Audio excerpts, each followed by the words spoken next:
दोस्तों आज हम बात कर रहे हैं एक बहुत ही खूबसूरत प्लांट की जो कि है फाइकस प्लांट। इसको हम घर के अंदर और घर के बाहर बालकनी में दोनों जगह लगा सकते हैं। ये एक सेमी शेड वाला प्लांट है जो कि कम रोशनी में भी बहुत आसानी से चल जाता है। अगर आपके पास में ये प्लांट है तो आप ये सोचिए ये बहुत ही खूबसूरत और घर में ग्रीनरी बनाए रखने वाला प्लांट है।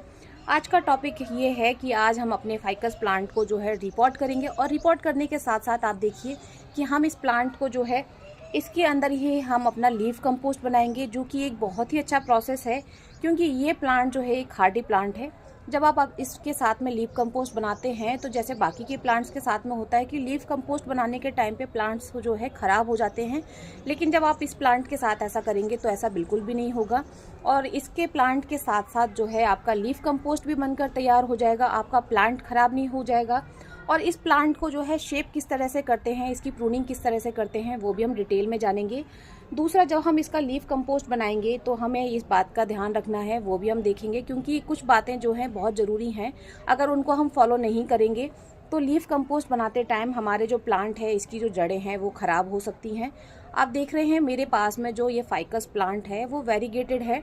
एक इसमें ग्रीन कलर का भी आता है, लेकिन ये वाला जो है डबल शेड वाली जो पत्तियां हैं ये बहुत खूबसूरत लगती हैं। इसकी जो पत्तियां हैं इसमें भी काफ़ी सारी वैरायटी आती है।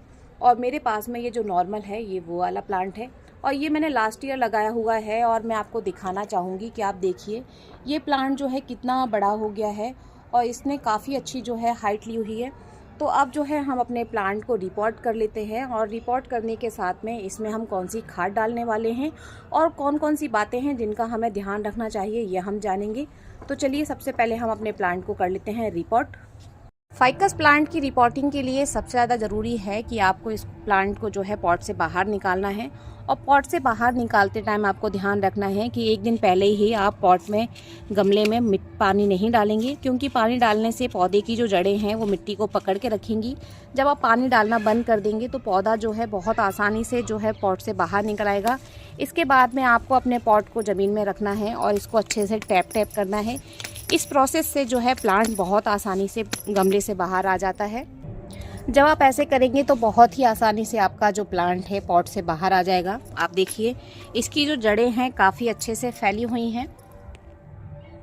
ये देखिए काफ़ी अच्छे से इसकी जड़ें फैल गई हैं। हल्का हल्का सा हम इन रूट्स को जो है मिट्टी में ढीला करेंगे और ढीला करने के बाद में ही हम इसको दूसरी जगह ट्रांसफ़र करेंगे। अभी आप देखिए जड़ें जो हैं मिट्टी में बहुत अच्छे से फंसी हुई हैं और इसका कारण ये है कि इसके लिए हमने रेतीली मिट्टी बनाई थी। और फाइकस प्लांट को जो है नमी वाली मिट्टी बहुत पसंद है। मिट्टी जो है गीली नहीं रहनी चाहिए, लेकिन मिट्टी में हल्की जो है नमी रहनी चाहिए, जिससे हमारा प्लांट जो है अच्छे से ग्रोथ कर पाएगा। अगर आपका फाइकस प्लांट की जो है पत्तियां गीली पीली होकर गिर रही हैं तो उसका एक कारण ये हो सकता है या तो आप ओवर वाटरिंग कर रहे हैं या आप पानी कम दे रहे हैं। दोनों ही कारणों में से कोई भी कारण हो सकता है जिससे आपका प्लांट जो है अच्छे से ग्रोथ नहीं कर रहा है और उसकी पत्तियाँ जो हैं अच्छे से नहीं ग्रो कर पा रही हैं। अब अगर आप लीफ कंपोस्ट बना रहे हैं तो आपको लेना होगा कम से कम 12 इंच का पॉट, और उससे छोटा पॉट हमें नहीं लेना है क्योंकि लीफ कंपोस्ट बनाने के लिए पॉट थोड़ा सा गहरा होना बहुत ज़रूरी है।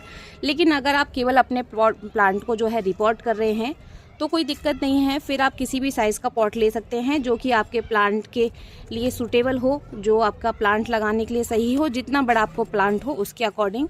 तो देखिए सबसे पहले जो है मैंने इसके नीचे दीपक लगा दिया है इसका ड्रेनेज जो होल है उसको कवर करने के लिए। उसके बाद में इसके अंदर हमने एक लेयर डाली अपनी मिट्टी की। अब इसके बाद हम डालेंगे इसके अंदर अपनी लीफ, क्योंकि लीफ कंपोस्ट बनाने के लिए पत्तियों का होना बहुत ज़रूरी है। तो अच्छे से जो है इसके अंदर हम ढेर सारी पत्तियाँ डाल देंगे। ये पत्तियाँ जो है इनमें मेरे पास जो है नीम की भी पत्तियाँ हैं, तो बहुत अच्छे से हम इसके अंदर डालने वाले हैं पत्तियाँ। लीफ कंपोस्ट बनाने का ये जो तरीका है ये मेरा बहुत फेवरेट तरीका है, क्योंकि इसमें लीफ कंपोस्ट तो बनता ही है, साथ साथ हमारा जो प्लांट है उसको हमने रिपोर्ट कर दिया है। हमारा प्लांट भी बहुत हेल्दी रहेगा और 6 से 9 महीने के अंदर जो है लीफ कंपोस्ट बनकर तैयार हो जाएगा। तो आप देखेंगे कि हमारा प्लांट भी लगा रहेगा और हमारा लीफ कंपोस्ट भी बन जाएगा। तो सबसे पहले मैंने जो गार्डन की हमारी मिट्टी है उसमें रेत और गोबर की खाद मिला रखी है। उसके बाद मैंने एक मुट्ठी इसमें जो है बोन मील पाउडर डाल दिया है, एक मुट्ठी ही मैं इसमें डाल दी हूँ नीम खली का पाउडर, जो कि हमारे प्लांट को प्रोटेक्ट करेगा। और इसके बाद जो है इसमें हम डाल रहे हैं फंगीसाइड।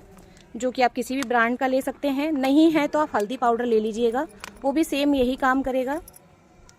अब इन सारी चीज़ों को मिट्टी में बहुत अच्छे से हमें मिक्स कर लेना है। हमने सारी चीज़ों को मिट्टी में अच्छे से मिक्स कर दिया है और उस मिट्टी को जो है हम अपना ये जो हमने जितनी भी अपनी सूखी पत्तियां डाली थी उनके ऊपर डाल देंगे और इन पत्तियों को जो है बहुत अच्छे से हमें नीचे दबा देना है। आप देखेंगे कि जैसे जैसे आप पानी डालते जाएंगे वैसे वैसे आपकी ये पत्तियां जो है नीचे दबती जाएंगी। तो कोशिश कीजिए कि अच्छे से इसको दबा दें इसके अंदर। हम जिस किसी भी पॉट में लीफ कंपोस्ट बनाते हैं तो सबसे पहले उसको हमें छाया में रखना होता है, उसमें डेली पानी डालना होता है जिससे उसके अंदर नमी बनी रहे और फिर हमें वेट करना होता है कि हमारा लीफ कंपोस्ट कब तैयार होगा।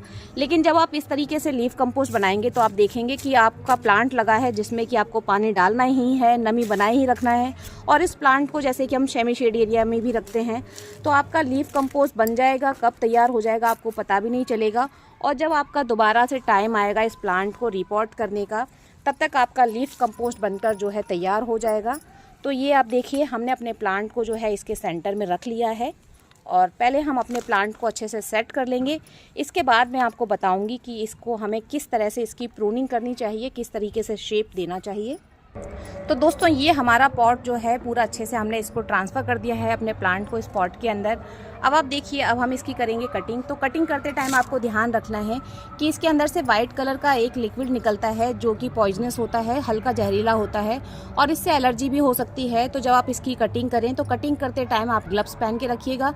ग्लव्स नहीं है तो एटलीस्ट पॉलीथीन पहन लीजिए और जो आप ऑब्जेक्ट यूज़ कर रहे हैं वो आप पहले से डिसइंफेक्टिफाइड कर लीजिए। अब हम इसकी कटिंग करेंगे। कटिंग करने से होगा ये कि हम इस प्लांट की जब कटिंग करेंगे तो आप देखेंगे कि ये बहुत तेज़ी से और भी ब्रांचेस निकालेगा जिससे कि ये बहुत ज़्यादा घना हो जाएगा। और ये जो कटिंग हमने की है इसको हम बिल्कुल वेस्ट नहीं करेंगे। इसको सबसे पहले मैं पानी में लगाऊंगी और पानी में लगाने के बाद में मैं इसको मिट्टी में ट्रांसफ़र कर दूंगी जब इसमें जो है जड़ें बनने लग जाएंगी। ये देखिए ये जो है ये वाइट कलर का जो आप डिस्चार्ज देख रहे हैं, जो लिक्विड आप देख रहे हैं, इसी की मैं बात कर रही थी। इसीलिए आपको जो है थोड़ा केयरफुली होकर इसकी कटिंग करनी है। इसी तरीके से हम इसकी जो और ब्रांचेस हैं इनको भी हम इसी तरीके से कट कर देंगे। इस तरह से आप अपना मनचाहा शेप जो है इस प्लांट से ले सकते हैं। आपको जो भी शेप इस प्लांट का पसंद हो उस तरह से आप इस प्लांट को कट कीजिए, आपको मनचाहा शेप भी मिलेगा और आपका जो प्लांट है जो कि घना अगर नहीं हो रहा था तो वो घना होने लग जाएगा। अब आप देखिए अभी भी इसमें जो है कुछ ब्रांचेस निकल रही हैं और मैंने यहाँ से जहाँ से इसको कट किया है यहाँ से इसमें साइड से जो है और भी ब्रांचेस निकलने लग जाएगी। अब हम डाल देते हैं अपनी मिट्टी में पानी। जब आप प्लांट में पानी डालेंगे तो आपको ध्यान रखना है कि पहली बार में बहुत अच्छे से आपको अपने प्लांट में पानी डालना है जिससे इसका जो नीचे का होल है उसमें से पानी अच्छी तरीके से निकल जाए। और उसके बाद में आपको अपने प्लांट को जो है पूरे तरीके से एक सेमी शेड एरिया में उठाकर रखना है जहाँ पर बिल्कुल भी धूप ना आती हो, जिससे कि आपका प्लांट जो आपने अभी लगाया है बिल्कुल ख़राब ना हो। ये देखिए मैंने ऊपर तक पॉट अच्छे से भर दिया है जिससे पानी जो है एक्स्ट्रा बाहर निकल जाएगा। और इसके बाद हम इस प्लांट में पानी तब देंगे जब हमारे प्लांट को पानी की ज़रूरत होगी। आप 5 से 7 दिन में एक बार पानी डालिए या फिर अगर आपको नहीं पता चलता है तो पानी तब डालिए जब इसकी ऊपर की सतह जो है सूखी हुई हो। इस तरीके से जब आप अपने प्लांट की केयर करेंगे तो आप देखेंगे कि आपका जो प्लांट है बहुत ही ज़्यादा घना बुशी बनेगा और आपका प्लांट जो है एक बहुत अच्छे शेप में रहेगा जिसकी ग्रोथ बहुत फास्ट होगी। महीने में एक बार किसी भी लिक्विड फर्टिलाइज़र का इस्तेमाल कीजिए। वैसे इस प्लांट को जो है ज़्यादा खाद की ज़रूरत नहीं होती है तो आपको बार बार खाद लगाने की बिल्कुल ज़रूरत नहीं है। इस तरीके से अपने प्लांट की केयर कीजिए तो आपके एक साथ 2 काम हो गए। आपने लीफ कंपोस्ट भी बना दिया और आपने अपने प्लांट को रिपोर्ट भी कर लिया। वीडियो अगर अच्छा लगा है तो वीडियो को लाइक करना बिल्कुल मत भूलें। चैनल पर पहली बार आए हैं तो सब्सक्राइब ज़रूर कीजिएगा। हैप्पी गार्डनिंग फ्रेंड्स, धन्यवाद।